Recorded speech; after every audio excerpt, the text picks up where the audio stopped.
ఇదే పోలీసు వ్యవస్థ అంటే నేను ఎస్పెషల్లీ డిపార్ట్మెంట్ వాళ్ళ గురించి నేను మాట్లాడట్లేదు. ఎందుకంటే బై అఫీషియల్స్ ఏదైతే చెప్తారో అదే కింద ఉన్న పోలీస్ డిపార్ట్మెంట్ వాళ్ళు కూడా చేయాలి. నేనేమంటానంటే ఇప్పటికీ కూడా అదే చెప్తున్నారు, రాజకీయ ఒత్తిడికి పోలీస్ డిపార్ట్మెంట్ ఎవరు ఎక్కువ లొంగకూడదురా అంటే పోలీస్ డిపార్ట్మెంట్ ఎక్కువ లొంగకూడదు.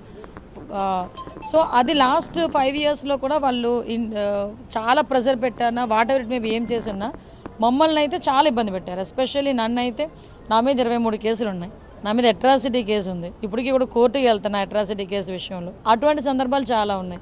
ఒక్కొక్కసారి ముసుగేసుకొని తిరిగా, ఒక్కొక్కసారి స్కూటీ మీద వెళ్ళా, బస్ మీద వెళ్ళా, కానీ అనుకున్నట్టుగా ఆ రోజు ఆ యాజిటేషన్స్ చేయడానికి మేము వెళ్ళడం జరిగింది. కానీ ఈరోజు అదే పోలీసులు ఈరోజు నాకు ప్రొటెక్షన్గా ఉండటమే కాకుండా నన్ను గౌరవంగా తీసుకెళ్తున్నారు.